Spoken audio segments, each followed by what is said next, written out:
Welcome to study 24 Udaipur.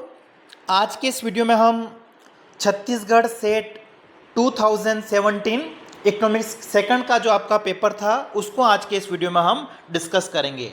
पिछली class में हमने छत्तीसगढ़ सेट 2018 वाला जो पेपर सोल्व किया था उसमें एक दो क्वेश्चन में कहीं पे मिस्टेक थी जो आपने कमेंट बॉक्स में बताया था, तो एक बार उसको डिस्कस कर लेते हैं और फिर उसके बाद में 2017 का जो आपका पेपर है उसको हम डिस्कस करेंगे। देखिए, सबसे पहले आपका जो क्वेश्चन था क्वेश्चन नंबर 9।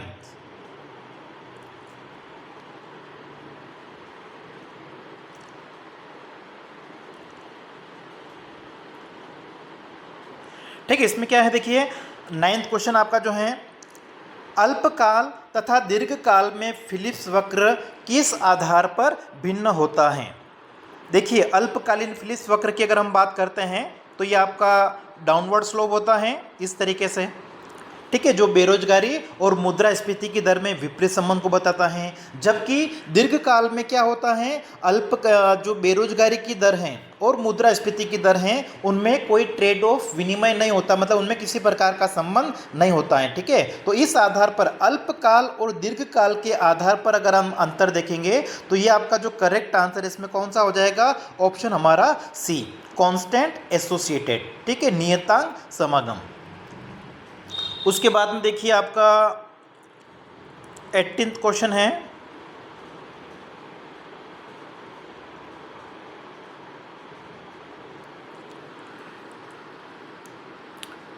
ठीक है, ये तो वैसे सही है।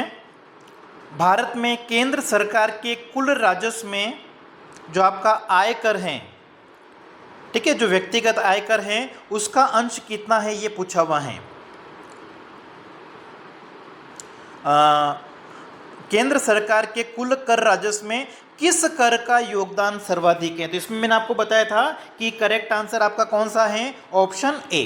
ठीक है, देखिए जो आपका 2024-25 का जो अंतरिम बजट आया है तो उस अंतरिम बजट में जो हमारा आयकर है उससे सर्वाधिक प्राप्तियां होगी ये अनुमान बताया गया है। ठीक है, 2024-25 का जो बजट है उसमें व्यक्तिगत जो आयकर आपका इनकम टैक्स है उससे जो पैसा प्राप्तियां होगी वो लगभग कितनी है, 19%। तो सर्वाधिक जो योगदान है वो आपका किसका हो जाएगा, व्यक्तिगत आयकर का।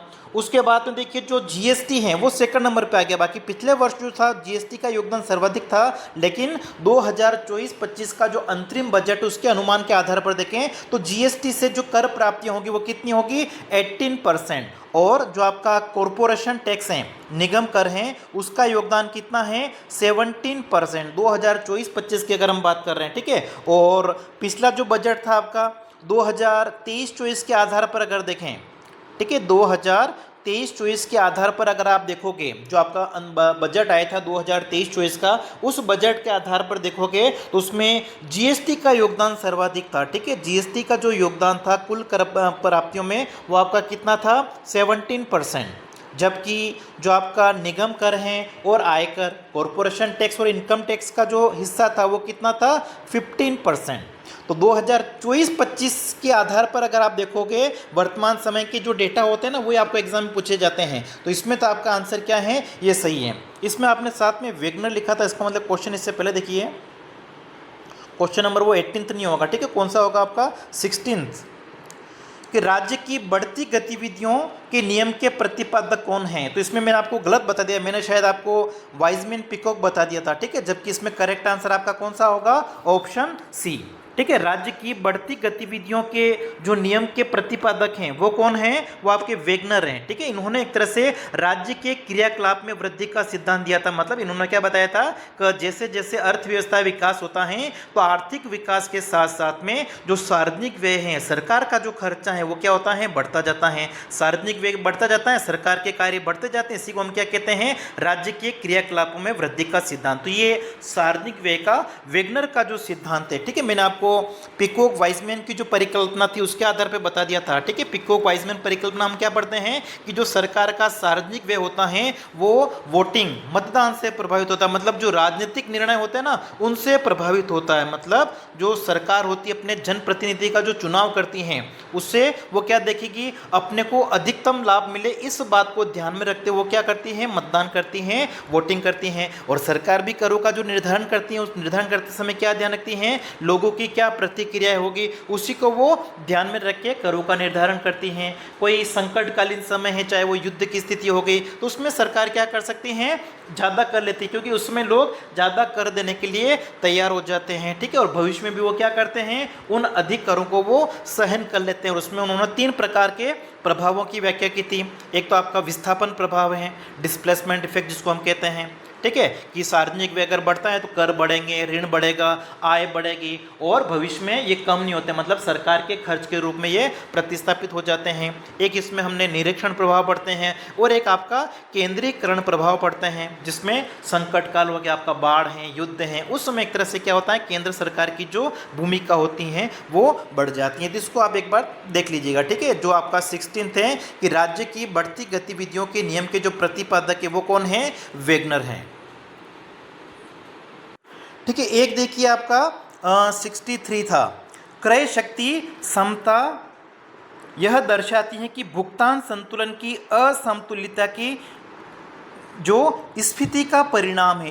इस बात को ध्यान रखिए कि जो आपका बैलेंस ऑफ पेमेंट है उसमें जो डिसइक्विलिब्रियम है वो किस वजह से है, इन्फ्लेशन की वजह से है। और इन्फ्लेशन की वजह से अगर बीओपी में डिसइक्विलिब्रियम आ जाता है तो उसको हम डेप्रिसिएशन से नहीं सुधारेंगे। ठीक है, वो किससे आपका सुधरेगा, एप्रिसिएशन से सुधरेगा। इसमें करेक्ट आंसर आपका क्या हो जाएगा, ऑप्शन डी। ठीक है, एप्रिसिएशन से एक तरह से क्या होता है कि जो हमारे निर्यात हैं वो क्या होंगे, महंगे हो जाएंगे, और आयात क्या होंगे, सस्ते हो जाएंगे। अब देखिए जो इन्फ्लेशन आपका है, ठीक है, स्फीति की स्थिति में क्या होता है, वस्तुओं की कीमतें बढ़ जाती हैं, तो भुगतान संतुलन जो है असंतुलन की स्थिति में वो किस वजह से है, इन्फ्लेशन की वजह से है, कीमतों में वृद्धि की वजह से है। तो अब इसको सुधारने के लिए क्या किया जाना चाहिए, कीमतों में कमी का प्रयास करना चाहिए। और कीमतों में कमी करने के लिए क्या करेगी सरकार, विदेशों से वो आयात कर सकती हैं। तो आयात एक तरह से कब ज़्यादा होंगे, जब वो सस्ते होंगे। और हमारे यहाँ से जो निर्यात किया जा रहा है उनको एक तरह से प्रतिबंध लगाया जाएगा, उनके ऊपर उनको कम करने का प्रयास किया जाएगा। ठीक है, ताकि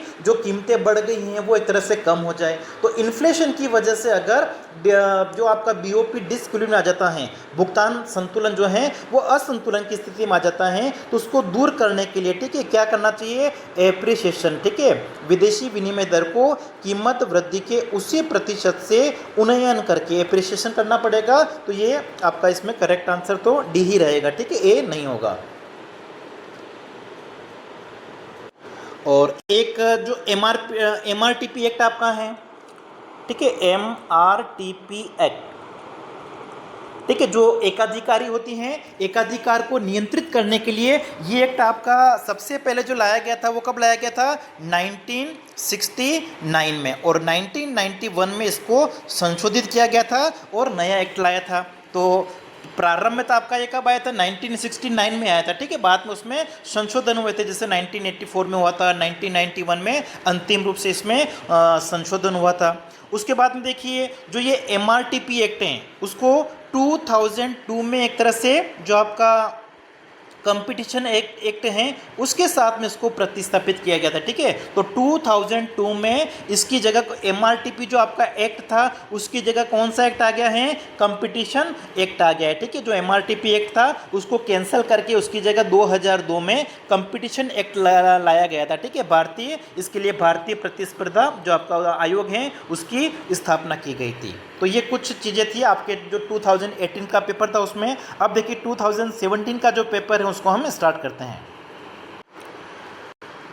अब देखिए इसमें आपका इकोनॉमिक्स सेकंड का पेपर उसको हम देखेंगे। इसमें आपके टोटल 50 मल्टीपल चॉइस क्वेश्चन है। उसमें पहला प्रश्न कौन सा वो देखिए, कीमत प्रभाव में प्रतिस्थापन प्रभाव एवं आय प्रभाव को अलग अलग दिखाने में हिक्स की तुलना में स्लट्सकी विधि जो है वो श्रेष्ठ मान जाती है, उसके क्या कारण है? ठीक है, जो प्रतिस्थापन कीमत प्रभाव होता है वो प्रतिस्थापन प्रभाव और आय प्रभाव, income effect plus substitution effect equal to आपका क्या होता है? प्राइस इफेक्ट होता है। ठीक है, और इसको अलग अलग करने की दो विधियां हैं, एक तो हिक्स की मेथड है और दूसरी आपकी क्या है? स्लट्सकी की। तो स्लट्सकी की जो मेथड है उसको हिक्स के कंपैरिजन में सही माना जाता है, ज़्यादा अच्छा माना जाता है। ठीक है, उसके क्या रीज़न दे रखे हैं कि यह आय के क्षतिपरक प्रभाव पर आधारित नहीं। ठीक है, आय के जो क्षतिपरक प्रभाव पर आधारित है वो तो कौन सी आपकी? हिक्स की है। ठीक है, हमको स्लट्सकी की जो है वो बेटर क्यों है वो आपको बतानी है, पहला तो आपका नहीं होगा। दूसरा है जो स्लट्सकी की इक्वेशन उसमें लागत अंतर के समायोजन पर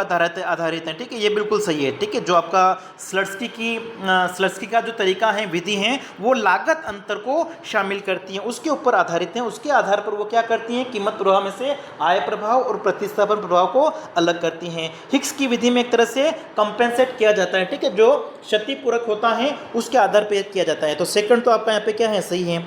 यह उपभोक्ता को साम्य बिंदु पर अधिक उपयोगिता प्रदान करता है, क्योंकि इसमें एक तरह से क्या होता है? जो उपभोक्ता होता है वो ऊंचे तटस्थ वक्र पे चला जाता है। ठीक है, जबकि जो हिक्स की विधि है उसमें तो उपभोक्ता उसी वक्र पे बना रहता है और ऊंचे वक्र पे चला जाएगा। इसका मतलब क्या हो गया? जो उपभोक्ता की यूटिलिटी है, उपयोगिता है, वो क्या होगी? बढ़ जाएगी और उपभोक्ता की स्थिति में सुधार होता है। ठीक है, तो इसमें आपका बी और सी ऑप्शन सही होगा। ठीक है, बी और सी ऑप्शन सही होगा।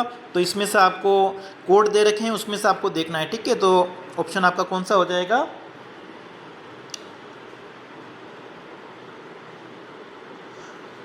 ठीक है, और उपभोक्ता की स्थिति में सुधार होता है, डी भी होना चाहिए। ठीक है, तो बी, सी और डी ये तीनों आपके क्या होंगे? सही होंगे। ठीक है, उपभोक्ता की स्थिति में भी सुधार होगा क्योंकि वो क्या होगा?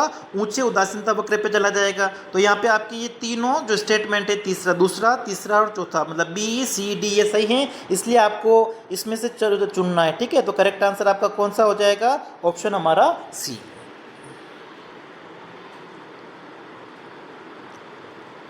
नेक्स्ट देखिए, सैमुअल्सन का प्रकट अधिमान सिद्धांत रिवील्ड प्रेफरेंस थ्योरी है, उसके बारे में आपको बताना है। हिक्स का जो मांग का सिद्धांत था उसकी तुलना में सैमुअल्सन के जिस सिद्धांत है उसको श्रेष्ठ माना जाता है, उसके क्या कारण है ये पूछा हुआ है। तो यह उपभोक्ता की मांग का व्यवहारवादी विश्लेषण प्रस्तुत करता है, बिल्कुल सही है। ठीक है, सैमुअल्सन का जो प्रकट अधिमान सिद्धांत है उसको क्या कहा जाता है? व्यवहारवादी विश्लेषण कहा जाता है। तो पहला तो आपका सही है। उपभोक्ता मांग के संबंध में अपने चुनाव पसंद की अधिमान को प्रकट करता है। देखिए हिक्स वाला जो आप पढ़ते हो ना तटस्थ वक्र, तो उसमें तो उपभोक्ता क्या होता है? ये बहुत सारे बिंदु होते हैं इस तटस्थ वक्र पे, उन सभी के बीच में क्या होता है? तटस्थ होता है, लेकिन इनडिफरेंट होता है। लेकिन जो आपका सैमुअल्सन का जो प्रकट अधिमान सिद्धांत है, रिवील्ड प्रेफरेंस थ्योरी है, वो इन अलग अलग बिंदुओं पर निर्भर नहीं होता। वो किसी एक बिंदु को क्या करता है? ज़्यादा प्रीफर करता है, ज़्यादा वो क्या करता है? पसंद करता है। एक के बारे में वो ज़्यादा अपनी पसंदगी को बता सकता है। तो ये भी आपका एक तरह से क्या है? सही है। उसके बाद में सी है, उपभोक्ता अपनी संतुष्टि को अधिकतम करना चाहता है। और डी आपका क्या है? यह हिक्स के क्षतिपूरक प्रभाव की तुलना में स्लट्सकी के लागत अंतर प्रभाव का अच्छा विश्लेषण करता है। ठीक है, ये आपका सही है। तो इसमें आपका हो जाएगा ए, बी और डी। ठीक है, ए, बी, डी आपका हो जाएगा, डी ऑप्शन जो है इसमें करेक्ट होगा।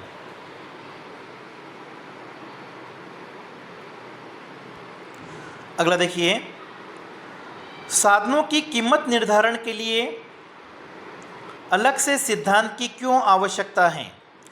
ठीक है, जिस प्रकार किसी वस्तु की कीमत का निर्धारण किसके आधार पर होता है? उस वस्तु की मांग और पूर्ति के आधार पर। तो साधन की जो कीमत निर्धारित होगी उसके बारे में आपको पूछा हुआ है कि साधन की कीमत निर्धारण का जो सिद्धांत है वो अलग से होना चाहिए, उसके लिए उसकी क्यों जरूरी है उसकी। ठीक है, तो सबसे पहला है, एक साधन की मांग क्या होती है? व्युत्पन्न मांग होती है। ये कथन आपका बिल्कुल सही है। ठीक है, साधन की मांग व्युत्पन्न मांग होती है। इसका मतलब क्या हो गया? साधनों के द्वारा जिन वस्तुओं का उत्पादन किया जा रहा है उन वस्तुओं की मांग के ऊपर किसी साधन की मांग निर्भर करती है। मतलब एक साधन के द्वारा, माना कि फैन बनाया जा रहा है, उस फैन की मांग अर्थव्यवस्था में क्या है? ज़्यादा है या कम है? फैन की मांग ज़्यादा होगी तो उसको बनाने वाले साधनों की मांग भी क्या होगी? ज़्यादा होगी। मतलब साधन की मांग क्या होती है? व्युत्पन्न मांग होती है। साधनों की पूर्ति उसकी अवसर लागत पर निर्भर करती हैं, ये भी आपका सही है। ठीक है, किसी साधन की जो पूर्ति है उसकी अवसर लागत क्या है उसके ऊपर निर्भर करेगी। और उसके बाद में आपका तीसरा है कि कुछ साधनों की कीमतों पर सामाजिक एवं मानवीय तत्वों का प्रभाव पड़ता है, ये भी आपका सही है। और साधन की लागत तकनीक पर निर्भर करती हैं। ठीक है, ये सारी बातें जो हैं वो सही हैं, इसलिए आपका इसमें करेक्ट आंसर हो जाएगा ऑप्शन हमारा डी।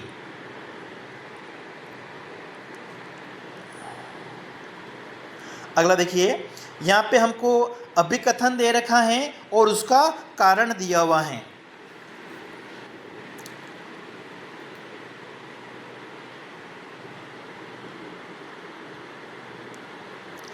देखो, हमको अभिकथन क्या दे रखा है, कल्याण बढ़ गया है अथवा कम हो गया है यह तब कहा जाएगा यदि कम से कम एक व्यक्ति की स्थिति अच्छी हुई हो अथवा खराब हुई हो, जबकि अन्य लोगों की स्थिति में कोई परिवर्तन नहीं हुआ है। ठीक है, तो ये बिल्कुल सही बात है कि अगर किसी एक व्यक्ति का कल्याण अगर बढ़ गया है तो उसके लिए हम क्या देखेंगे, उस व्यक्ति की जो स्थिति है वो क्या हो जाए, अच्छी हो जाए। लेकिन दूसरे व्यक्ति की जो स्थिति वो खराब अगर नहीं हुई है तब हम इसको क्या कहेंगे, वेलफेयर कहेंगे, कल्याण कहेंगे। तो ये बात तो बिल्कुल सही है। एक व्यक्ति का जो कल्याण है वो कब कहा जाएगा, कल्याण कब कहा जाएगा, जब एक व्यक्ति की स्थिति में क्या होता है, सुधार होता है, लेकिन दूसरे व्यक्ति की स्थिति में खराबी नहीं होनी चाहिए। ठीक है, उसका जो कल्याण उसमें कमी नहीं आनी चाहिए, उसमें परिवर्तन नहीं होना चाहिए। ये बात तो बिल्कुल आपकी सही है।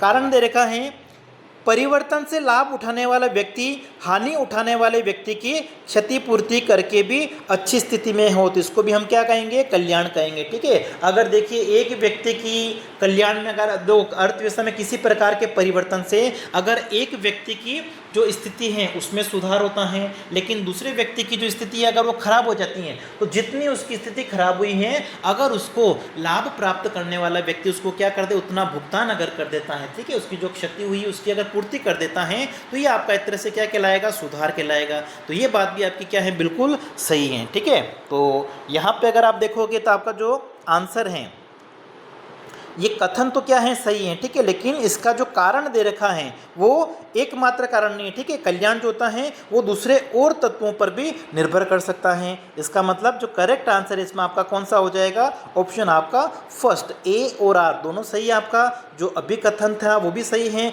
और कारण दे रखा है वो है तो सही है। ठीक है, लेकिन केवल कल्याण को मापने का ये एकमात्र कारण हम इसको नहीं कह सकते, इसलिए आपका ए ऑप्शन जो है वो सही होगा।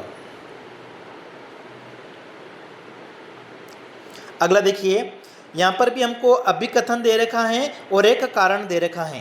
अभिकथन आपका क्या है, विलियमसन का जो प्रबंधकीय विवेकपूर्ण मॉडल है प्रबंधक के उपयोगिता को अधिकतम करने से संबंधित है। ठीक है, एक मैनेजमेंट जो होता है वो किस प्रकार से अपने लाभ को अधिकतम कर सकता है उसके साथ में ये संबंधित है। तो ये आपका कथन तो क्या है, बिल्कुल सही है।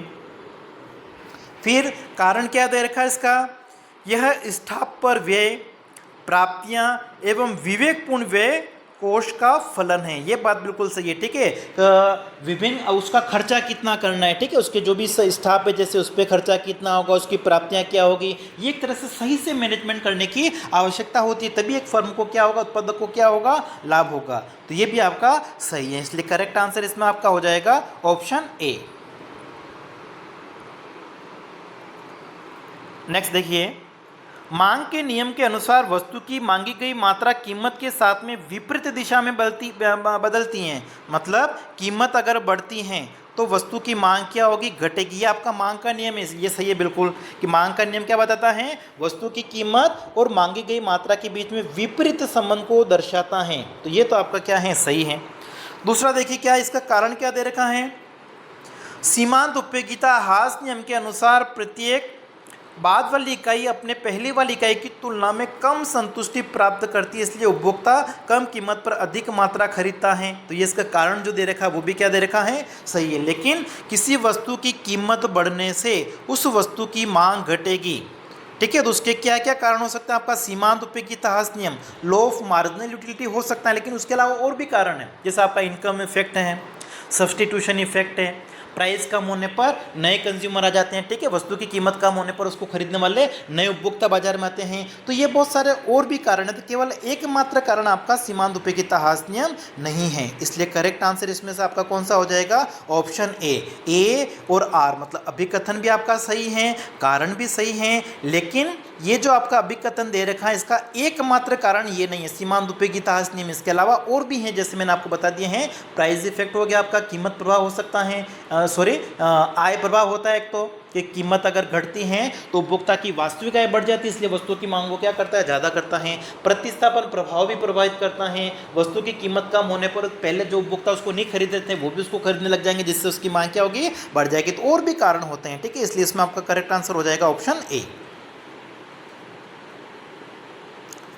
अगला है, इसको आपको यहाँ पे क्रम में व्यवस्थित करना है।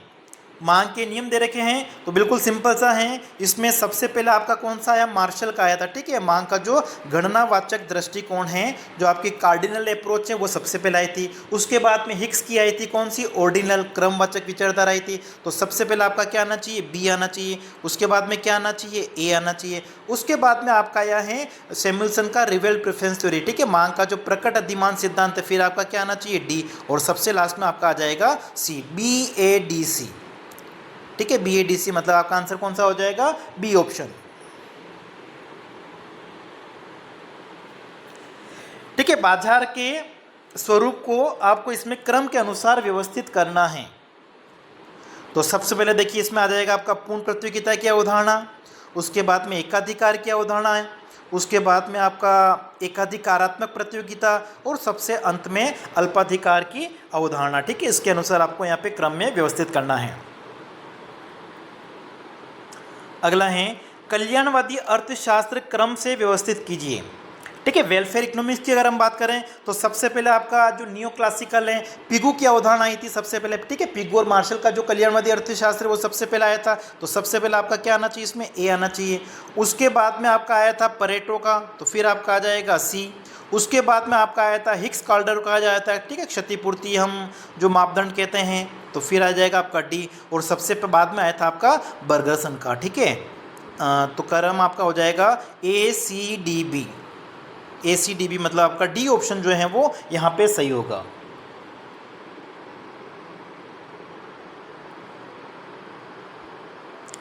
अगला देखिए, मुद्रा के मूल्य सिद्धांत को उसके उद्भव के अनुसार व्यवस्थित कीजिए, ठीक है। वैल्यू ऑफ मनी की अगर हम बात करें, मुद्रा का जो मूल्य होता है उसके उद्भव के आधार पर सिद्धांत अगर देखोगे तो सबसे पहले आपका आ जाएगा कमोडिटी थ्योरी, ठीक है। जो आपका वस्तु सिद्धांत है वो सबसे पहले आया था।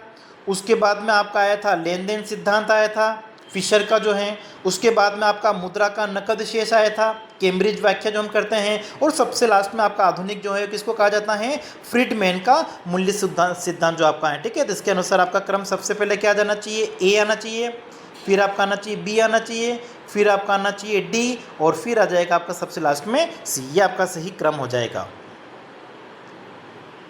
ठीक है। अगला आपका है JB से के बाजार नियम के अनुसार, ठीक है। JB से का बाजार नियम क्या है? पूर्ति अपनी मांग जो है वो स्वयं बनाती है, supply creates it's on demand. तो करेक्ट आंसर आपका इसमें हो जाएगा ऑप्शन बी।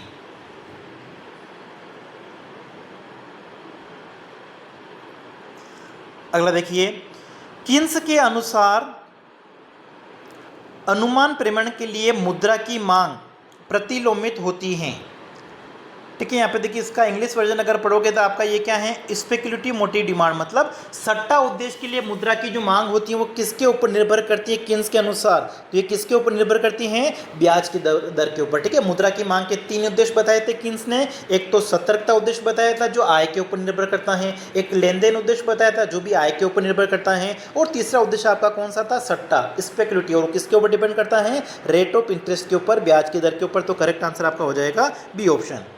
अगला है, विकास के अपने सिद्धांत में शुम्पीटर ने किसके ऊपर जोर दिया था? ठीक है, शुम्पीटर ने क्या बताया था कि जो ग्रोथ आपकी होती है वो किसके ऊपर डिपेंड करेगी?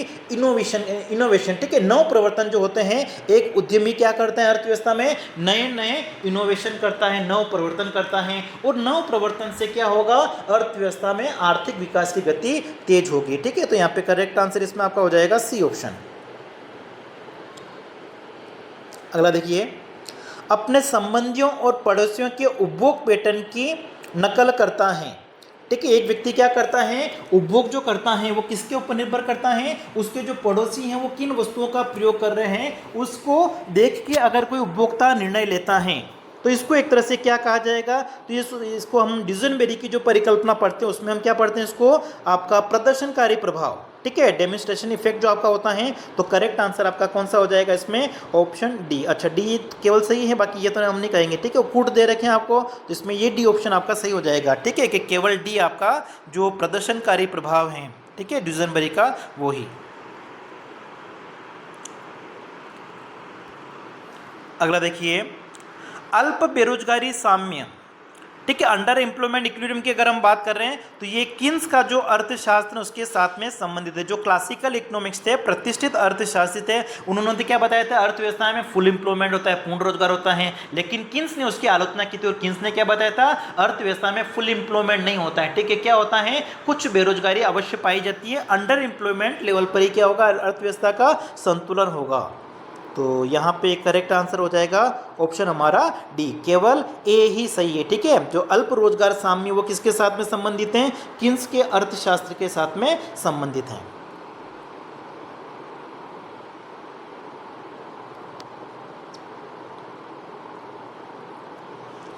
ठीक है, अगला देखिए, आपको सूची 1 को सूची 2 के साथ में सुमेलित करना है।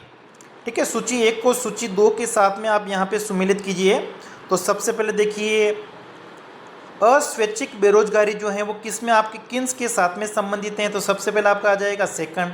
पूर्ण रोजगार साम्य आपका जो क्लासिकल प्रतिष्ठित अर्थशास्त्र है उसके साथ में संबंधित है, आपका फिर आ जाएगा फर्स्ट। क्राउडिंग आउट इफेक्ट जो होता है, ठीक है, वो आपका राजकोषीय नीति अगर किसी तरह से प्रभावी नहीं है, ठीक है, इफेक्टिव उसकी जो इफेक्टिवनेस नहीं है, ठीक है, ऐसी कंडीशन में क्या होगा, क्राउडिंग आउट इफेक्ट आ जाता है। मतलब जब सरकार अपना खर्चा बढ़ाती है तो सरकारी खर्चा बढ़ने के साथ साथ में जो प्राइवेट इन्वेस्टमेंट होता है, निजी निवेश होता है, वो एक तरह से क्या हो जाता है, कम हो जाता है। उसको हम क्या कहते हैं, क्राउडिंग आउट इफेक्ट कहते हैं, जो एक तरह से क्या बताता है कि फिस्कल पॉलिसी जो हमारी वो एक तरह से क्या है, यूजफुल नहीं है, ठीक है, वो फेल हो रही है। और फिर ट्रांसमिशन मैकेनिज्म जो है वो मौद्रिक नीति के साथ में आपका संबंधित है। ठीक है, तो इस हिसाब से आप इसका व्यवस्थित कर लीजिए। अगला देखिए, सूची 1 को सूची 2 के साथ में आपको यहाँ पे सुमेलित करना है। तो देखिए, ये फिशर का जो समीकरण है, ठीक है, मुद्रा की मांग का जो सिद्धांत है फिशर का, उसके अनुसार देखें तो ये आपका हो जाएगा mv = pt, ये फिशर का समीकरण है। उसके बाद में कैम्ब्रिज आपका जो समीकरण है वो आपका m = kpy दे रखा है, ये भी आपका कैम्ब्रिज समीकरण है, बिल्कुल सही है।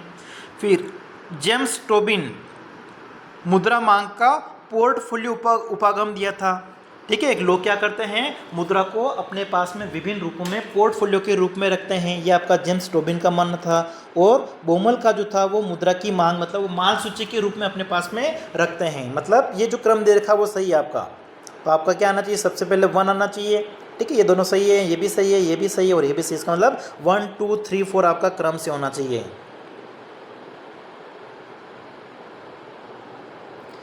अगला देखिए, फिलिप्स वक्र बेरोजगारी की दर और मुद्रास्फीति की दर के बीच में प्रतिलोम संबंध बताता है, बिल्कुल सही है। इसी वजह से अल्पकाल में अगर आप देखोगे तो फिलिप्स वक्र किस प्रकार का होता है, इस तरीके से होता है। ठीक है, इन्वर्स का मतलब क्या हो गया, जो फिलिप्स वक्र है वो ऊपर से नीचे गिरता हुआ डाउनवर्ड स्लोप होगा, जो क्या बताता है कि अर्थव्यवस्था में जो बेरोजगारी की दर है और मुद्रास्फीति है उन दोनों के बीच में विपरीत संबंध होता है। मतलब मुद्रास्फीति जब घटेगी तो अर्थव्यवस्था में बेरोजगारी क्या होगी, बढ़ेगी। तो ये कथन आपका क्या है, सही है।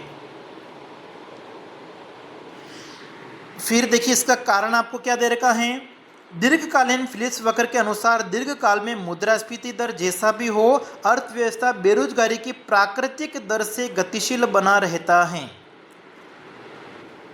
ये बात तो बिल्कुल सही है। ठीक है, जो आपका दीर्घकाल है तो दीर्घकाल में हमारा जो फिलिप्स वक्र है वो आकार क्या होता है, वाई अक्ष के पैरेलल होता है, जिसको आप क्या कहते हो, वर्टिकल। ठीक है, आपका वर्टिकल शेप का होता है फिलिप्स वक्र, जो एक तरह से बेरोजगारी की प्राकृतिक दर को दर्शाता है, ये वाला। इसका मतलब ये दोनों आपके क्या हैं, सही है, अभिकथन भी सही है और इसका जो कारण दे रखा वो भी क्या है, साथ में सही है। लेकिन ये आपका दीर्घकाल के साथ में संबंधित है, इसलिए ये इसकी व्याख्या नहीं करता है, मतलब दोनों है तो सही, अभिकथन भी सही हैं, कारण भी सही हैं, लेकिन इसकी व्याख्या नहीं करता है। ठीक है, इसलिए आपका जो करेक्ट आंसर है वो पहला नहीं होगा, वो आपका कौन सा होगा, बी ऑप्शन होगा। ठीक है, पहले ऑप्शन में क्या लिखा हुआ है, ए और बी दोनों सही हैं और व्याख्या भी सही नहीं, व्याख्या सही नहीं है, ए और आर दोनों सही तो हैं लेकिन व्याख्या सही नहीं है, इसलिए करेक्ट आंसर आपका हो जाएगा बी ऑप्शन। अगला देखिए, अभिकथन दे रखा है, क्राउडिंग आउट प्रभाव के कारण सरकारी व्यय में वृद्धि निजी निवेश को कम करता है। ये भी मैंने आपको ऊपर बता दिया था कि क्राउडिंग आउट इफेक्ट में एक तरह से क्या होता है, जब सरकार का व्यय बढ़ता है, सार्वजनिक व्यय जब बढ़ता है तो जो निजी निवेश होता है, प्राइवेट इन्वेस्टमेंट, वो एक तरह से क्या होगा, कम हो जाएगा। तो ये कथन तो आपका क्या है, बिल्कुल सही है। उसके बाद में देखो इसका कारण क्या दे रखा है, ट्रांसमिशन मैकेनिज्म में मुद्रा आपूर्ति में बदलाव ब्याज दर के माध्यम से आउटपुट पर प्रभाव डालेगा। ये भी आपका क्या है, बिल्कुल सही है। ठीक है, तो इसका मतलब क्या हो गया, दोनों है तो सही, लेकिन देखो ये अब इसकी व्याख्या नहीं कर रहा वापस यहाँ पे।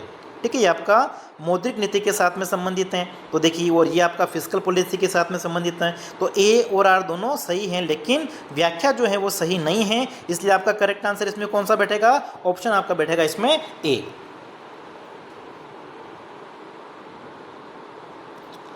अगला देखिए, तरलता के पदों में मुद्रा आपूर्ति के प्रत्यय M1, M2, M3 को अवरोही क्रम में व्यवस्थित कीजिए। ठीक है, तो देखिए सबसे कम तरल आपका M3 होता है, उसके बाद में M2 और सबसे ज़्यादा तरल आपका क्या होता है, M1। तो क्रम आपका क्या हो जाएगा, अच्छा इसमें अवरोही क्रम पूछा हुआ है।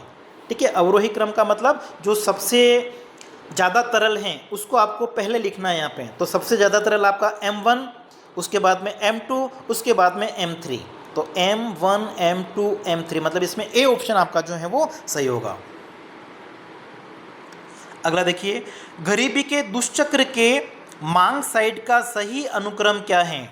ठीक है, गरीबी का जो दुष्चक्र सिद्धांत है वो एक तरह से क्या दर्शाता है कि अर्थव्यवस्था में जो अल्प विकसित देश होते हैं वहाँ के लोगों की आय का स्तर क्या होता है, निम्न होता है, और जब उनकी आय का स्तर निम्न होता है तो वस्तु एवं सेवाओं की वो मांग क्या करेंगे, कम करेंगे। अब वस्तु एवं सेवाओं की वो मांग कम करेंगे, उनकी आय का स्तर निम्न है, तो अर्थव्यवस्था में नया निवेश नहीं होगा, मतलब जो निवेश है वो भी क्या होगा, निम्न स्तर होगा। निवेश अगर कम होगा इससे अर्थव्यवस्था में जो मुद्रा है, पूंजी है, वो भी एक तरह से क्या होगी, अपर्याप्त होगी, और जिससे उत्पादन भी क्या होगा, कम होगा, मतलब निम्नतम उत्पादकता होगी, और निम्नतम उत्पादकता होने पर क्या होगा, आय भी क्या होगी, कम होगी। मतलब ये क्रम आपको दे रखा वो सही है, A B C D E.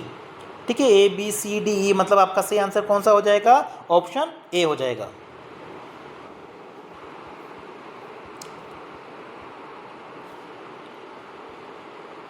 अगला देखिए, शुम्पेटर के अनुसार नवीनीकरण में क्या होता है। ठीक है, शुम्पेटर की आप कोई भी थ्योरी पढ़ो, चाहे वो आर्थिक विकास का सिद्धांत पढ़ो, लाभ का सिद्धांत पढ़ो, उसने क्या बताया था, इनका कारण क्या है, नव प्रवर्तन, इनोवेशन। ठीक है, एक उद्यमी अर्थव्यवस्था में क्या करता है, इनोवेशन करता है, उसी से क्या होता है, उसको लाभ मिलता है। अर्थव्यवस्था की विकास की हम बात कर रहे हैं तो उसमें भी उन्होंने इनोवेशन, जो नव प्रवर्तन होते हैं उसी की भूमिका बताया था।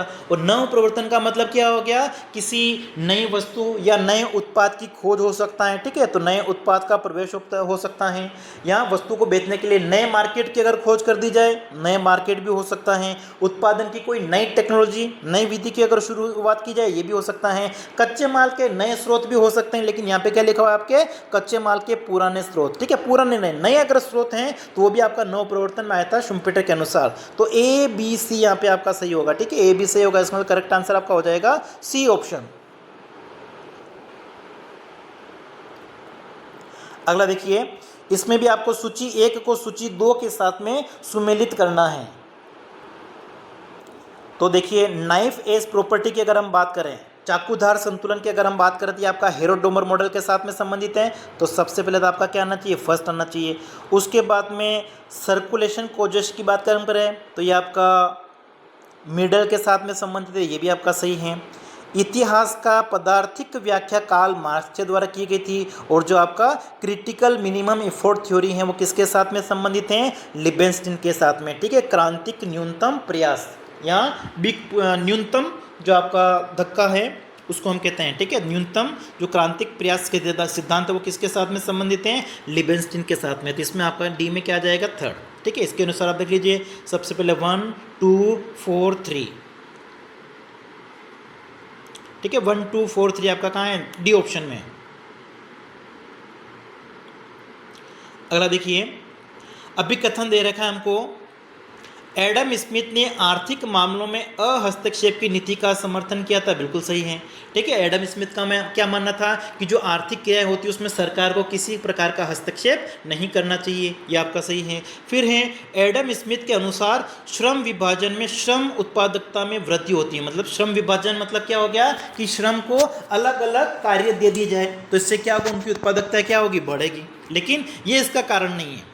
तो यहाँ पे भी आपके दोनों कथन सही है, लेकिन जो व्याख्या है वो सही नहीं है। तो ऑप्शन आपका कौन सा आ जाएगा इसमें, देखिए ऑप्शन आपका हो जाएगा बी ऑप्शन। ठीक है, ए और आर जो अभी कथन है वो भी सही है, कारण जो दे रखा है वो भी सही है, लेकिन व्याख्या जो है वो सही नहीं। मतलब जो एडम स्मिथ ने आर्थिक मामलों में सरकार के हस्तक्षेप को नकारा था, मतलब उन्होंने बताया था सरकार को हस्तक्षेप नहीं करना चाहिए, उसका कारण ये नहीं है। ठीक है, दोनों एक तरह से क्या है, अलग अलग हैं।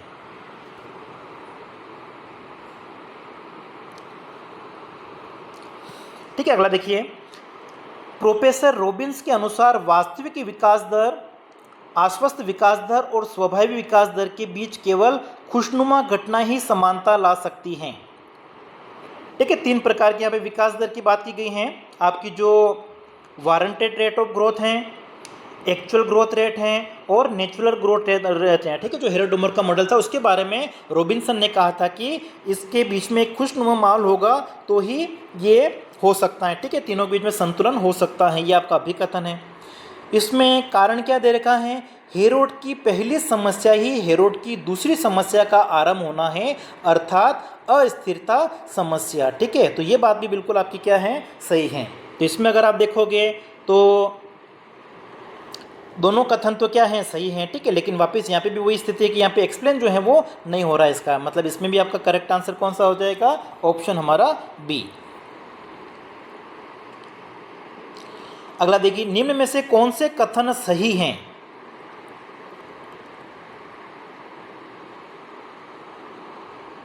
सबसे पहला आपका है कि नेल्सन का संबंध निम्न स्तरीय साम्य ट्रेप लो लेवल इक्विलिब्रियम सिद्धांत के साथ में है। बिल्कुल सही है। ठीक है, निम्न स्तरीय साम्य की जो व्याख्या है वो नेल्सन के द्वारा की गई है।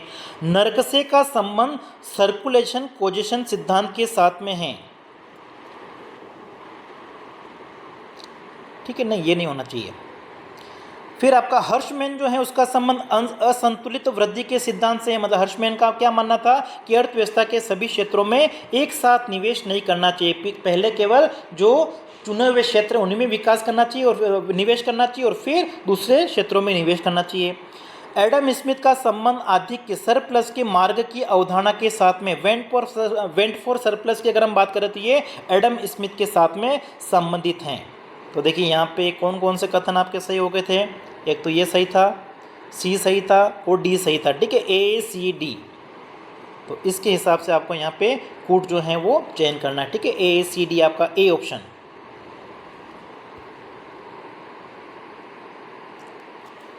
अगला देखिए, सूची 1 को सूची 2 के साथ में आपको यहाँ पे मिलान करना है। तो देखिए एडम स्मिथ, अभी हमने ऊपर ही पढ़ा था एडम स्मिथ के बारे में, आपका आया था कि एडम स्मिथ का जो संबंध है वो किसके साथ में है, आपका श्रम विभाजन के साथ में संबंधित है। हेक्सर ओलिन सिद्धांत है जिसमें साधन प्रचुरता की अगर हम बात करें, ठीक है, फैक्टर एंडोमेंट भी हम कह सकते हैं, जो आपका अंतर्राष्ट्रीय व्यापार का आधुनिक सिद्धांत है। ठीक है, ये इसके साथ में संबंधित हैं। तो देखिए सबसे पहले आपका क्या आएगा यहाँ पे सेकंड, उसके बाद में आपका आएगा थर्ड। फिर स्टेकलबर्ग जो है उसका संबंध आपका जो ओलिगोपोली मॉडल है उसके साथ में, ठीक है, जिसमें आइसो प्रॉफिट कर्व की बात की गई थी। फिर आपका आएगा थर्ड, और जो रियल बैलेंस इफेक्ट हैं, ठीक है, रियल बैलेंस जो थ्योरी है उसका संबंध आपका किसके साथ में है, पेटिनकिन के साथ में। ठीक है, तो फिर आपका डी में क्या आ जाएगा, 1 आ जाएगा। ठीक है, वास्तविक संतुलन प्रभाव जो है वो पेटिनकिन के साथ में संबंधित है। तो ये आपका सही क्रम हो जाएगा।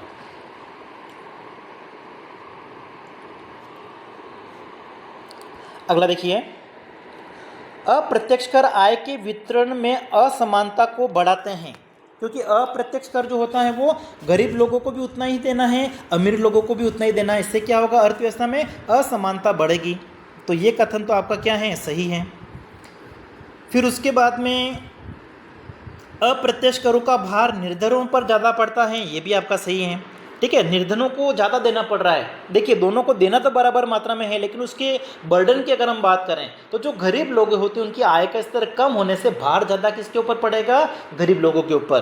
तो इसी वजह से क्या होगा, अर्थव्यवस्था में आय की जो असमानता है वो क्या होगी, बढ़ेगी। तो अप्रत्यक्ष कर जो होते हैं वो आय के वितरण में असमानता को बढ़ाते हैं। ये कथन आपका बिल्कुल सही है और इसका जो कारण दे रखा है, क्योंकि अप्रत्यक्ष करों का जो भार है वो निर्धनों के ऊपर ज़्यादा पड़ता है और जो अमीर लोग होते हैं उनके ऊपर कम प्रभाव पड़ता है। तो अमीर लोगों के ऊपर कम प्रभाव पड़ रहा है, गरीबों के ऊपर ज़्यादा प्रभाव पड़ रहा है, इसलिए असमानता क्या होगी, बढ़ेगी। तो यहाँ पे अभिकथन सही है, उसका जो कारण है वो भी सही है और व्याख्या भी जो की गई है वो यहाँ पे सही की गई है। इसका मतलब इसमें आपका जो करेक्ट आंसर है वो कौन सा हो जाएगा, ऑप्शन हमारा हो जाएगा बी। ठीक है, ए भी सही है, आर भी सही है और व्याख्या भी क्या है इसकी, सही है। अगला देखिए, इनमें से क्या पूंजी बजट में शामिल नहीं रहता है। कैपिटल बजट की अगर हम बात करें, ठीक है, पूंजीगत बजट में क्या आता है, ऐसे लेन देन जिससे क्या होता है, किसी देश की जो सरकार उसकी जो लाइबिलिटीज़ हैं, देनदारियां हैं, उसमें परिवर्तन होता है, या फिर जो एसेट्स होती है, पूंजीगत जो परिसंपत्तियां होती हैं उसका निर्माण होता है, वो सारे लेन देन आपके किस में आएंगे, कैपिटल बजट में आएंगे। ठीक है, तो पूंजीगत बजट में आएंगे। तो देखिए इसमें आपका कौन कौन सा आएगा, परिसंपत्तियों के निर्माण पर खर्चा, जैसे माना कि कोई बिल्डिंग बना दी उसके ऊपर अगर खर्चा हुआ तो वो आपका किस में आएगा, कैपिटल बजट में आएगा। ठीक है, उसके बाद में देखिए ब्याज का जो भुगतान हुआ है उससे किसी प्रकार का कोई एसेट नहीं बन रही, इसका मतलब ये आपका ब्याज जो भुगतान हुआ आपका किस में आएगा, ये राजस्व बजट में आएगा। हमको यहाँ पे पूछा हुआ है पूंजीगत बजट में क्या आएगा, कैपिटल बजट में क्या आएगा, तो ये तो आपका रेवेन्यू बजट में होगा। ठीक है, जो इंटरेस्ट पेमेंट आपका है, ब्याज का भुगतान है। सार्वजनिक कर्ज से प्राप्त राशि, ठीक है, सरकार ने अगर ऋण लिया है तो उस ऋण को क्या होगा, वापस चुकाना पड़ेगा, मतलब लाइबिलिटी, देयता उत्पन्न हो रही है, तो लाइबिलिटी अगर होती हैं वो भी किस में आएगा, आपका कैपिटल बजट में आएगा। और जो सब्सिडी होती हैं, ठीक है, तो ये आपका जो राजस्व बजट होता है, रेवेन्यू बजट, उसमें आएगा। तो यहाँ पे ए और सी आपके सही हैं। ठीक है, कैपिटल बजट में कौन कौन से आएंगे, ए और सी। ठीक है, तो ए और सी कहाँ पे है आपका, अच्छा यहाँ पे पूछा हुआ है कौन सा पूंजीगत बजट में शामिल नहीं है, पूछा हुआ है। ठीक है, तो देखिए ए और सी तो शामिल हैं, हमको पूछा कौन सा शामिल नहीं है। ठीक है, ये थोड़ा आप ध्यान रखिए, कोई भी क्वेश्चन करते हो उसमें एग्जाम में आप जब करते हो उस चीज़ का ध्यान रखना है। ठीक है, जैसे जल्दी जल्दी में क्या हो जाती है, कभी मिस्टेक हो जाती है, जैसे अभी मैंने की थी, नहीं पढ़ा नहीं, ठीक है, और डायरेक्ट मैंने बता दिया कि ए और सी होना चाहिए, फिर ऑप्शन देखा उसमें ए और सी नहीं था, लेकिन यहाँ पे पूछा हुआ है कि शामिल नहीं रहता है, तो ए और सी तो शामिल रहता है। ठीक है, कौन सा शामिल नहीं है, बी और डी। तो अच्छा, बी और डी के लिए कौन सा ऑप्शन सही होगा, सी ऑप्शन आपका यहाँ पे सही होगा।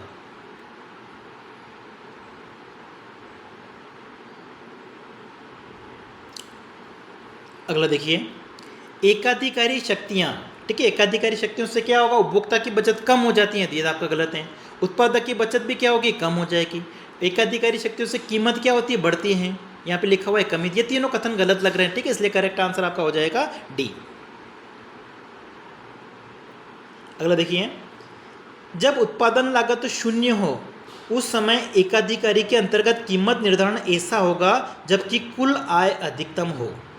ठीक है, जो शून्य लागत की स्थिति में अगर हम देखें तो ये कथन तो आपको गलत लग रहा है यहाँ पे। ठीक है, ऐसा नहीं होगा, तो ये कथन आपका क्या है, गलत है, इसलिए करेक्ट आंसर हो जाएगा सी ऑप्शन। अगला देखिए, किसी भी उत्पादन प्रक्रिया में श्रम की सीमांत उत्पादकता बराबर होती है। ठीक है, श्रम की जो सीमांत उत्पादकता है वो किसके बराबर होगी, जो कुल उत्पादकता है उसमें परिवर्तन, इसमें आपका हो जाएगा टी ऑप्शन हो जाएगा। कुल उत्पादन में परिवर्तन जो कि श्रम साधन में अल्प परिवर्तन का परिणाम है।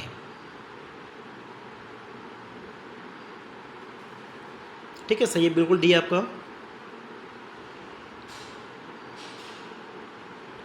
अगला देखिए, तटस्थ मौद्रिक नीति की जानकारी किसने दी। ठीक है, न्यूट्रल मॉनेटरी पॉलिसी की अगर हम बात करें तो ये जो अवधारणा है वो सबसे पहले दी गई थी प्रोफेसर हायक के द्वारा। ठीक है, ऑप्शन आपका इसमें हो जाएगा बी।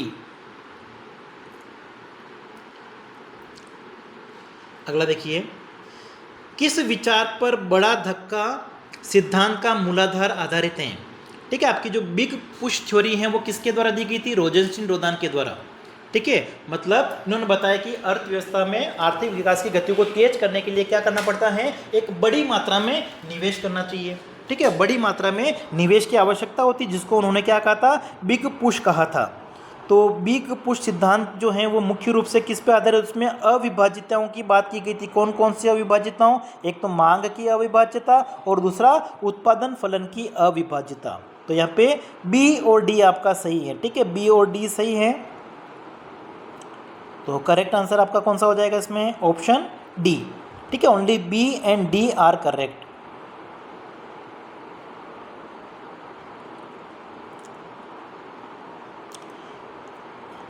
बेसल 3 मानकों का कार्य क्षेत्र क्या है, ठीक है, जोखिम से संबंधित है आपका ये, बैंक ब्रांच बैंक शाखा का विस्तार, पर्याप्त पूंजी प्रबंधन, ठीक है, बेसल 3 मानक जो इनमें से किसके साथ में संबंधित हैं, बैंक शाखा का विस्तार के साथ में संबंधित है, ठीक है। बाकी ये सारे हो जाएंगे इसमें, ए सही है आपका, सी सही है और डी सही है, तो ए सी डी, ठीक है, ए सी डी आपका कहाँ पे है, सी ऑप्शन, ठीक है, सी ऑप्शन आपका इसमें करेक्ट होगा ये वाला।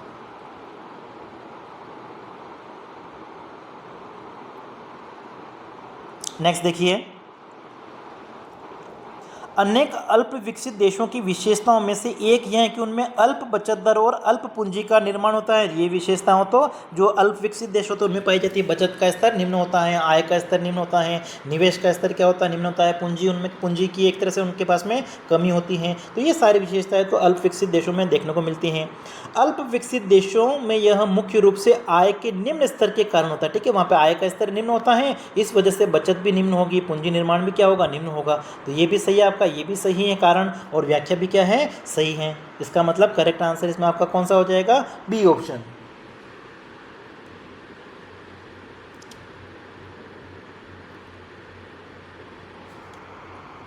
अगला देखते हैं, भारतीय रिजर्व बैंक द्वारा निम्न में से किसका उपयोग साख नियंत्रण हेतु नहीं किया जाता है, ठीक है, साख नियंत्रण हेतु नहीं किया जाता। मॉनेटरी पॉलिसी में सरकार क्या करती हैं, 2 प्रकार के जो उपाय होते हैं उनको अपनाती हैं। इसमें आपका सीआरआर हो गया, एसएलआर हो गया, बैंक रेट हो गई, ठीक है। तो सीआरआर को बढ़ा के वो कर सकती हैं नियंत्रण, एसएलआर को बढ़ा के कर सकती है, बैंक दर को बढ़ा के। इन सभी से क्या होगा, अर्थव्यवस्था में जो आपकी तरलता है वो क्या होगी, कम होगी। और जब सरकारी प्रतिभूतियों की खरीदी में अगर वृद्धि की जाएगी, ठीक है, तो इससे क्या होगा, अर्थव्यवस्था में धन बढ़ जाएगा, ठीक है। तो ये ऑप्शन आपका करेक्ट हो जाएगा डी, ठीक है। जब सरकार क्या करेगी, अर्थव्यवस्था में से जो प्रतिभूतियां हैं वो अगर खरीदेगी, वो ज़्यादा अगर खरीदेगी तो अर्थव्यवस्था में पैसा बढ़ जाएगा, ठीक है। जबकि हम कह रहे हैं कि अर्थव्यवस्था में जो अतिरिक्त मुद्रा है उसको नियंत्रित करना, तो ए बी सी तो सही है, करेक्ट आंसर आपका हो जाएगा डी ऑप्शन, ठीक है। फिर आपका 38वां है, सूची 1 को, इसमें भी आपको सूची 2 के साथ में सुमेलित करना है। आपका मेक इन इंडिया प्रोग्राम कब आया था, सितंबर 2014 में आया था। प्रधानमंत्री जन धन योजना ये भी आपकी 2014 में आई थी, ठीक है। तो अगस्त 2014 में जन धन योजना 2014 में आई थी, सही है।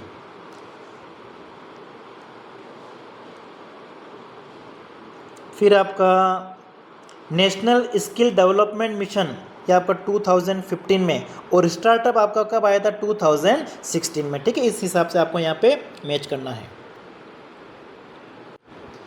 नेक्स्ट देखिए, सूची 1 को सूची 2 के साथ में आपको यहाँ पे मिलान करना है। सबसे पहले राजकोषीय घाटा आपका, फिस्कल डेफिसिट की अगर हम बात करें, ठीक है, 4 ऑप्शन देख लीजिए आप, इसमें से फिस्कल डेफिसिट कहाँ पे आना चाहिए, ऋणों को छोड़कर जो आपकी कुल आय होती है उसमें से अगर कुल व्यय को हम माइनस कर देंगे, ठीक है, तो ये आपका देखिए सबसे पहले क्या आ जाएगा, 3 आ जाएगा। बजट घाटा जो है वो क्या होगा, बजट घाटा देखिए, राजस्व घाटा आपका क्या होगा, ये रहा ऊपर, कुल राजस्व व्यय में से राजस्व प्राप्तियों को हम माइनस कर देंगे। फिर आपका कुल आय में से कुल व्यय को माइनस कर दो तो क्या आ जाएगा, बजट घाटा आ जाएगा, ठीक है। बजट घाटा आपका हो जाएगा ये। और प्राथमिक घाटा जो होता है उसमें हम राजकोषीय घाटे में से क्या करते हैं, जो ब्याज भुगतान होता है उसको हम क्या करते हैं, माइनस कर देते हैं, ठीक है, इंटरेस्ट पेमेंट को। तो इसके लिए आपका जो है ये वाला, ठीक है, इसमें हो जाएगा आपका सेकंड ऑप्शन।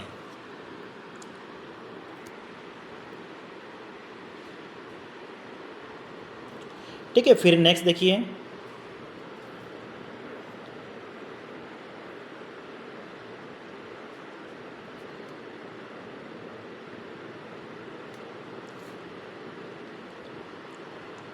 योजना के स्वर्णिम काल में अमर्त्य सेन ने भारत के लिए गहन पूंजी प्रौद्योगिकी का विकल्प जो है वो स्थापित किया था। ठीक है, भारतीय अर्थव्यवस्था के बारे में ये तो आपका कथन क्या है, सही है।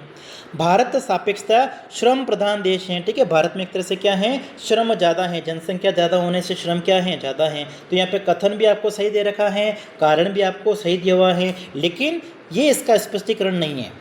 ये कारण जो है वो इस कथन का स्पष्टीकरण नहीं है। मतलब ये बात है तो सही है, भारत में श्रम प्रधान देश हैं। ठीक है, तो इसमें आपका क्या हो जाएगा, ए और आर दोनों सही है, लेकिन स्पष्टीकरण जो है वो नहीं है। मतलब सी ऑप्शन आपका यहाँ पे करेक्ट है। अगला देखिए, भारत में ज़्यादा से ज़्यादा किसान खेती के दबाव के कारण बाहर होते जा रहे हैं।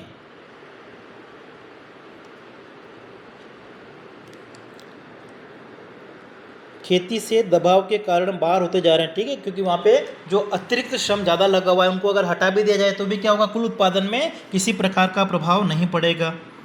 फिर है उनका भूमि आधार ज़्यादा छोटा होता जा रहा है। ठीक है, क्योंकि जो बड़े बड़े भूमियाँ होती है, जैसे माने कि किसान उनके 4 बेटे हैं, ठीक है, तो फिर उनके अलग अलग टुकड़े 4 भागों में बांट देते हैं। इसका मतलब जो भूमि आधार हैं वो एक भूमि का जो आकार है वो क्या होता जा रहा है, छोटा होता जा रहा है। ये भी आपको क्या है यहाँ पे सही है। ठीक है, तो दोनों यहाँ पे आपके सही हैं,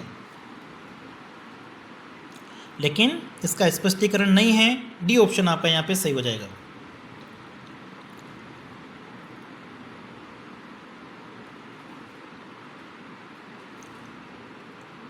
अगला देखिए, 2001-2011 के दौरान भारत के सकल घरेलू उत्पाद में सेवा क्षेत्र का जो प्रतिशत योगदान है वो क्या हो रहा है, बढ़ता जा रहा है। बिल्कुल सही है।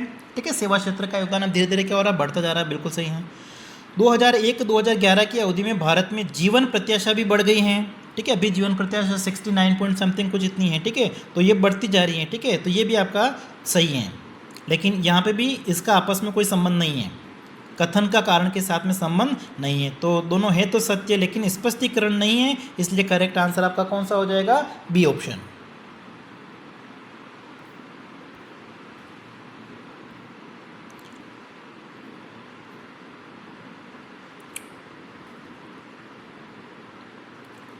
ठीक है, अगला देखिए, यदि दो प्रतिगमन गुणांक -0.45 और -0.8 द्वारा दिए गए हैं तो सहसंबंध गुणांक क्या होगा, ये आपको निकालना है। ठीक है, कोरिलेशन कोफिशिएंट आपको निकालना है। यहाँ पे आपको BXY और BYX दे रखा है। तो सबसे पहले चीज़ देखो, आप ध्यान रखिए यहाँ पे कि दोनों गुणांकों के साइन आपको माइनस में दे रखे हैं। ठीक है, दोनों माइनस में होंगे या दोनों प्लस में होंगे। एक माइनस में और एक प्लस में तो हो ही नहीं सकता, गलत हो जाएगा। तो देखो, दोनों अगर ये माइनस में है, इसका मतलब जो आपका सहसंबंध गुणांक है वो भी क्या आएगा, माइनस में आएगा। इसका मतलब क्या हो गया, देखिए आपका इसमें बी ऑप्शन तो नहीं हो सकता है और सी ऑप्शन भी नहीं हो सकता है, क्योंकि ये दोनों आपको प्लस में दे रखे हैं। मैंने आपको क्या बताया कि ये दोनों माइनस में दे रखा है आपको प्रतिगमन गुणांक, रिग्रेशन कोफिशिएंट आपको एक तो -0.45 दे रखा है, एक आपको -0.8 दे रखा है। मतलब आपका जो कोफिशिएंट ऑफ कोरिलेशन है, सहसंबंध गुणांक, वो भी माइनस में आएगा। तो माइनस में आपको कहाँ कहाँ पे दे रखा है, ए और डी में दे रखा है। तो आपका आंसर क्या होगा, या तो ए होगा या डी होगा। अब इसके लिए आपको क्या करना पड़ेगा, फॉर्मूला यूज करना पड़ेगा, और फॉर्मूला हमारा क्या होता है, R = BXY इंटू BYX, दोनों प्रतिगमन गुणांकों को मल्टीप्लाई करके उसका हम क्या करेंगे, रूट निकाल देंगे। ठीक है, तो देखिए यहाँ पे आपको 0. अभी हम माइनस के साइन ले रहे हैं, 0.45 को आप क्या करोगे, 0.8 से मल्टीप्लाई करके उसका क्या करोगे, रूट निकाल दोगे।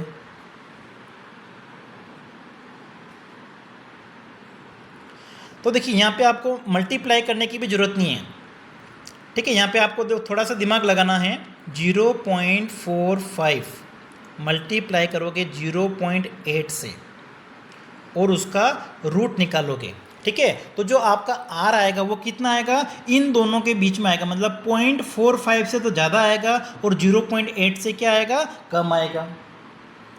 तो देखिए ये ऑप्शन आपका कौन सा हो जाएगा, 0.45 से बड़ा और 0.8 से छोटा होना चाहिए। मतलब ये आपका हो जाएगा 0.6। ठीक है, और ये माइनस में आएगा, इसलिए डी ऑप्शन आपका सही है।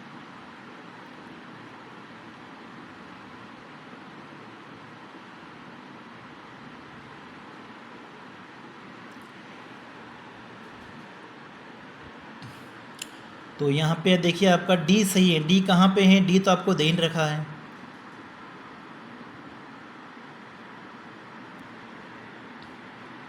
ठीक है, तो इसमें अब गलती है वैसे तो, क्योंकि माइनस में दे रखे हैं दोनों, तो जो आपका आर है वो माइनस में ही आएगा। ठीक है, सहसंबंध गुणांक आपका माइनस में आना चाहिए।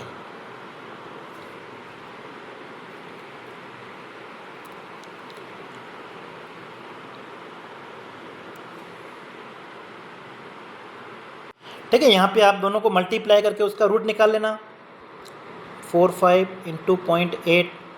ठीक है, और उसका रूट निकाल लेंगे। ठीक है, ये तो आपका क्या आ जाएगा, 0.6 आ जाएगा, और माइनस में आना चाहिए, इसलिए करेक्ट आंसर आपका डी, केवल डी दे नहीं रखा है। ठीक है, तो हो सकता है कि उन्होंने माइनस और प्लस दोनों को मान रखा है। ठीक है, बाकी वैसे आर जो है वो आपका क्या आना चाहिए, माइनस में आना चाहिए था। तो इसको एक बार आप चेक कर लीजिएगा। अगला है, द्विपद वितरण का माध्य एवं प्रसरण इसके बराबर होता है। ठीक है, माध्य मतलब आपका जो समांतर माध्य होता है वो तो आपका क्या होता है, n इंटू पी होता है, और जो आपका प्रसरण है वो आपका क्या होता है, एन पी क्यू। ठीक है, प्रसरण आपका, प्रसरण मतलब स्क्वायर, इसका स्टैंडर्ड डेविएशन स्क्वायर, और स्टैंडर्ड डेविएशन आपका क्या हो जाएगा, under root n p q. तो देखिए आपका यहाँ पे क्या पूछा हुआ है, माध्य और प्रसरण, मीन तो आपका क्या होगा एन पी, और वेरिएंस क्या होगा एन पी क्यू। तो ये तो आपको किसी भी ऑप्शन में नहीं दे रखा है। ठीक है, देखिए यहाँ पे ये जो ऑप्शन आपका सी है एन पी, ये तो आपका क्या है, समांतर माध्य, लेकिन ये under root n p q जो ये क्या स्टैंडर्ड डेविएशन है। ठीक है, प्रमाप विचलन है, जबकि हमको यहाँ पे पूछा हुआ था प्रसरण, तो कोई भी नहीं है, डी ऑप्शन आपका यहाँ पे सही होगा।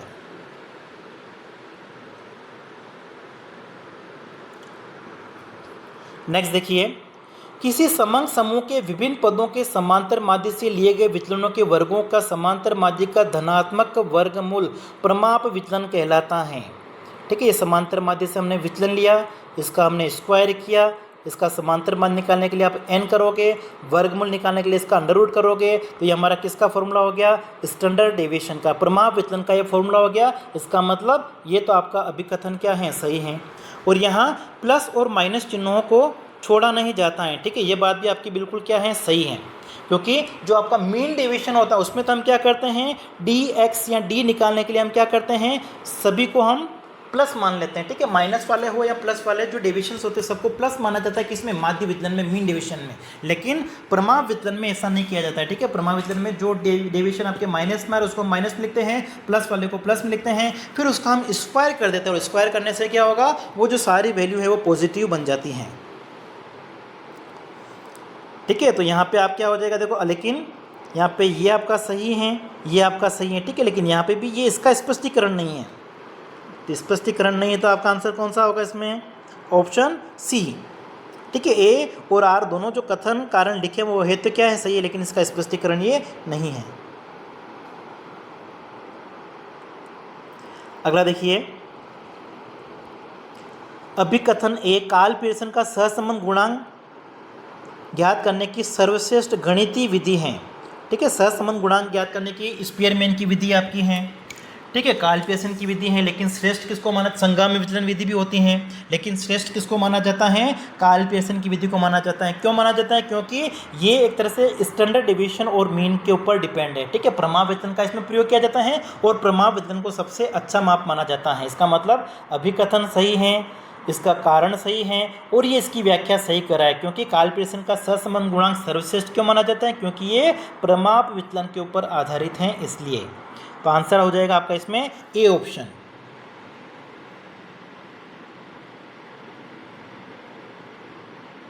अगला देखिए, सूची 1 को सूची 2 के साथ में आपको यहाँ पे सम्मिलित करना है। H0 आपकी जो नल हाइपोथेसिस है उसको अस्वीकृति कर दी जाए, वो जब सत्य होती है उसको हम क्या कहते हैं, प्रथम प्रकार की त्रुटि कहते हैं। ठीक है, टाइप 1 त्रुटि कहते हैं। तो सबसे पहले आपका क्या आना चाहिए, सेकंड। माध्य स्वतंत्र संख्या के बराबर होता है। ठीक है, ये आपका आ जाएगा काई स्क्वायर टेस्ट में आ जाएगा। जनसंख्या विषम जाती हैं, तब हम क्या करेंगे, जो हमारी स्थिर यादृच्छिक प्रतिचयन होता है, स्ट्रेटिफाइड रैंडम सैम्पलिंग मेथड होती है, उसका प्रयोग किया जाएगा। इसमें आपका आना चाहिए 1। और जब समांतर माध्य बहुलक से ज़्यादा होता है उसको हम क्या कहते हैं, धनात्मक विषमता कहते हैं। ठीक है, तो ये आप यहाँ से मिलान करना है।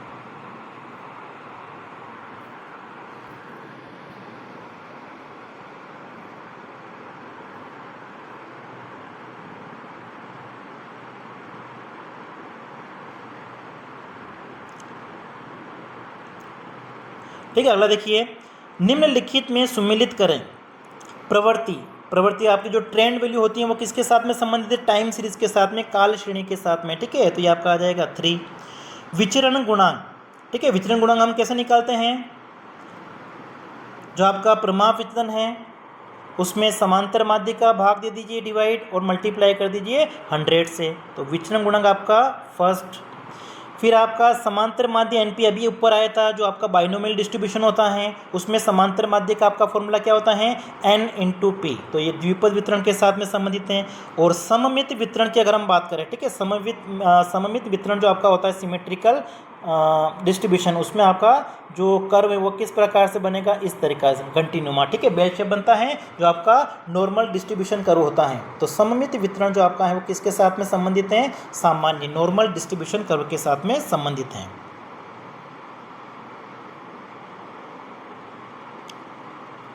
फिर अगला देखिए, इसमें भी आपको सुमेलित करना है।